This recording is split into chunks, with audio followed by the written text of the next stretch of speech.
The 15th and final season of Ninjago, Crystalized, recently turned a year old. The mission. The nightmares. They're finally over. While I haven't got this video out on the day of Crystalized's anniversary because I started making it after it, I thought we'd take this opportunity to look back on one of the most controversial aspects of the season, Harumi. We're not doing an opinion piece or reviewing any writing quality though. We're going to analyze every single atrocity she's committed in her entire life. Every single one. Across Sons of Garmadon, Hunted, and Crystalized. So yeah, this video is every crime Harumi has ever committed, starting with forming an underground criminal empire. After letting her hatred for the royal family fester after a while, Harumi decided to take action in the worst way possible, by forming an underground biker gang stroke terrorist group called the Sons of Garmadon. One of the regular activities they would do is terrorize random civilians in the street, including children, and this is activity that Harumi was not only directly aware of, but also complicit in. We must leave. These people have enough to worry about. They shouldn't have to be bullied by low-level street thugs. Don't! She also orchestrated a heist on one of the most notable landmarks in Ninjago City, and the center of the city's tech industry, Borg Tower. And in doing that, she stole a priceless artifact. She also caused property damage, if you want to count that. Immediately after, she committed arguably her worst crime ever. She organized a full-on terrorist attack and bombing of the Royal Palace of Ninjago. This would lead to the death of bare minimum 20 guards, including Hutchins, the advisor to the royal family, and her two adoptive parents, the Emperor and Empress. All at once, even ignoring the terrorism and mass murder, this classes as regicide, patricide, and matricide. Triple kill. Killing spree. Killtrocity. I'm sorry, Princess. They didn't make it. Unfreaking believable. Oh yeah, I forgot to mention, but in the midst of killing over 20 people, including her own adoptive parents and her caretaker, she also stole another priceless artifact in the midst of all this. Soon after, we find out that the Sons of Garmadon are so deeply ingrained into Ninjago City that they've taken over Darif's whole bar, and presumably are staying there by leveraging the fear of death. And right after we find out about this, the Sons of Garmadon commit a kidnapping on Cole. And then, immediately after that, Harumi orders Mr. E to beat Zane near to death and leave him to die in the middle of the desert. You can't really call it attempted murder because they didn't plan on killing him. The whole idea was that he'd get on the bounty and then infect it. But it's absolutely causing grievous bodily harm, like look at him. And then by beating the tar out of Zane, she also caused Destiny's bounty to crash and almost killed 8 people, including an infant. In fairness, we know she didn't have intent to kill Lloyd because Lloyd was a part of her plan, and the same applies for Baby Wu. But the other ninja and Pixel, I'm pretty sure it was part of her plan for them to die in the crash. And if it wasn't, then she definitely intended for Krabby to kill them. And also, speaking of that episode, Harumi attempted manslaughter on Lloyd here. I'm not going to flat out say she attempted murder because one of her whole bits was keeping Lloyd alive so he could suffer. But during the confrontation in the Oni Temple, she did get very heated and attempted to put Lloyd in a lethal situation, even if it didn't end up working out, which I would class as voluntary manslaughter. Right after this, Harumi kidnapped Lloyd, and then illegally imprisoned him alongside his mother, while she made them take turns drowning in piranha-infested water by dunking the cages they were in into it. I'm not an expert here, so quote me if I'm wrong, but that sounds like torturing someone to me. What's difficult about talking about her resurrection of Garmadon is that there's not really a real-world law for if someone resurrects someone using demonic power, and permanently screws up their brain in the process, leading them to become a brutal warlord. But I'm sure in Ninjago and in the real world, she gets some pretty hefty charges for doing that. But it's a good thing her resurrection plan failed. You know, maybe she can use that to get off easy. Maybe she'll only end up getting the charges for, you know, killing like 20 plus people and her parents in a bombing. You know, maybe she won't have to worry about the resurrection. Never mind. Well, I mean, she would have been going away for life anyways because of, you know, all the people she killed and all of the stuff she blew up and all of the people she terrorized. Like, you can't just walk away from all of those atrocities with no consequences. After this, under Harumi's command, Garmadon would cause major grievous bodily harm to Lloyd, leaving him barely alive in the middle of the desert. Harumi and Garmadon would then perform a coup on Ninjago City, and then a subsequent occupation by the Sons of Garmadon, who at this point have leveled up from biker gang to borderline army. And then Harumi assists Garmadon in his attempts to murder the original 4 ninja, and a literal baby. Sure, it's an 1,000-year-old man aged down to be a baby, but still a baby. So Harumi is an accomplice to an attempted murder of 5 people at once, one of them being an infant. That ends Sons of Garmadon and brings us into Hunted, and this is the season where she does the least horrible things, if you can believe it. That's right, the season where Harumi has a fascist seat of power in an occupied Ninjago city is the one where she does the least bad stuff. What she does in the season can basically be summarized by just regular, evil, forceful takeover stuff. You know, rooting out rebels, intimidating and terrorizing random civilians who they think might be harboring rebels. I mean, the most notable thing she does that I can think of in this season in terms of bad stuff is that she's complicit in Garmadon just executing an old woman. Actually, she does crush Dareth's toes with a chair in one of the Hunted episodes, which is a bit messed up of her.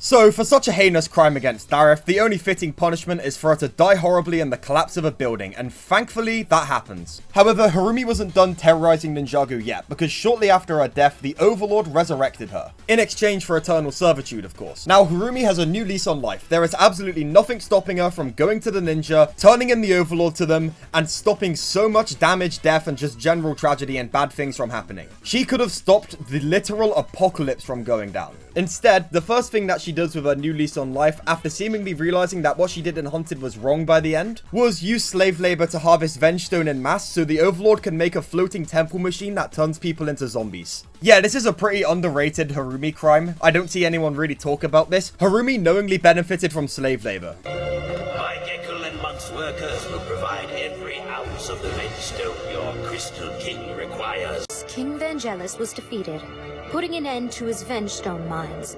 I'm not gonna outright say she's a slaver. A slaver is defined as someone who owns or sells slaves. But she absolutely did use slaves for the purpose of allowing the literal embodiment of evil in Ninjago to take over the capital, and turn all of the civilians into zombies. After King Vangelis' slave ring was dismantled by the ninja, Harumi then proceeded to fund an entire black market of Vengestone smuggling in Ninjago City. Who knows where she got the money to do that, given that she, died and had all of her assets seized. But I'm getting off topic. Then Harumi got busy at freeing some of Ninjago's worst criminals from prison, including the mechanic who kidnapped and used Zane as a human battery to attempt to occupy Ninjago City, Asphira who raided Ninjago City with flame-shooting serpents, her slaver buddy Vangelis, and Pythor, the serpentine known for unleashing the Great Devourer in an attempt to kill all of the humans.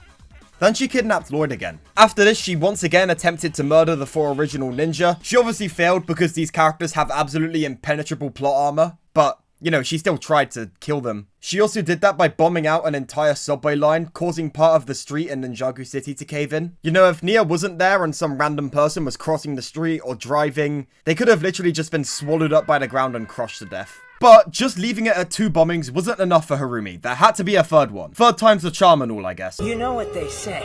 Third time's the charm. So she sent the Council of the Crystal King, who she broke out of jail, recruited, and then armed with deadly weapons, to go to the monastery, steal the golden weapons, and bomb it. Whilst Wu, Nia, Pixel, and Skylar are all in the building. Attempted murder of 4 people and blowing up a building. Oh yeah, and stealing priceless artifacts. Then after that, she used the golden weapons to resurrect yet another 4-armed evil, but this time, it is not Garmadon. It is only the literal embodiment of all evil and suffering in the world of Ninjago, the Overlord, who on 2 separate occasions has tried to destroy all living creatures in the realm of Ninjago. Except for the people who work with him, which I actually really like. The villain getting really powerful and betraying all of his lackeys is a really tired trope in media, so I'm glad they never do it with the Overlord. Except with Garmadon in Season 2, but he was a chump anyway, so who cares? Again, we don't really have laws in place in the real world to stop people from resurrecting the ultimate evil and laying siege to the entire world, but I don't imagine it would go over well in a court of law. So yeah, the Overlord came back, and the first thing he did was order the death of Lloyd Garmadon. Which in fairness is the first time this can't be placed on Harumi because she was very explicitly against that happening. So you know what? Credit to you, Harumi.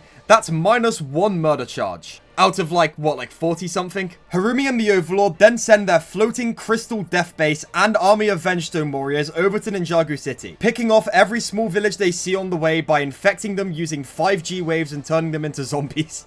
Eventually they arrive at Ninjago City and engage in a full-on invasion, with the Overlord attempting to murder Master Wu, something Harumi was not opposed to. In this invasion, they knock down buildings, infect civilians, and those who aren't infected are forced to be driven into hiding. Oh yeah, also they make the government completely abandon the city, rendering it a completely lawless, crystal-ridden battleground. And then, during the final battle against the Overlord and Harumi, the Overlord reveals that he was the one responsible for the Great Devourer's rampage, causing Harumi to turn on him, join Lloyd and Garmadon, and try and avenge her parents. And eventually, through the power of teamwork and combining elemental powers and all that stuff, Lloyd defeats the Overlord, ending the Crystal Armageddon, and finally removing any power Harumi had over the world of Ninjago. Now, while she ultimately changed sides, it doesn't change the fact that she's done some horrible things in her life. Since YouTube viewers seem to love rankings so much, let's do the top 3 worst things Harumi has ever done. Number 3, utilization of slave labor. Now look, I understand that you want to hoard bootleg kryptonite in mass because you want to cause the apocalypse and kill everyone because you're sad your parents died. But that doesn't mean you can tie up a bunch of trolls in a cave and force them to mine stuff for you. Now Harumi seems to have unlimited money in Crystalized for some reason. Why not just pay people? Like, come on.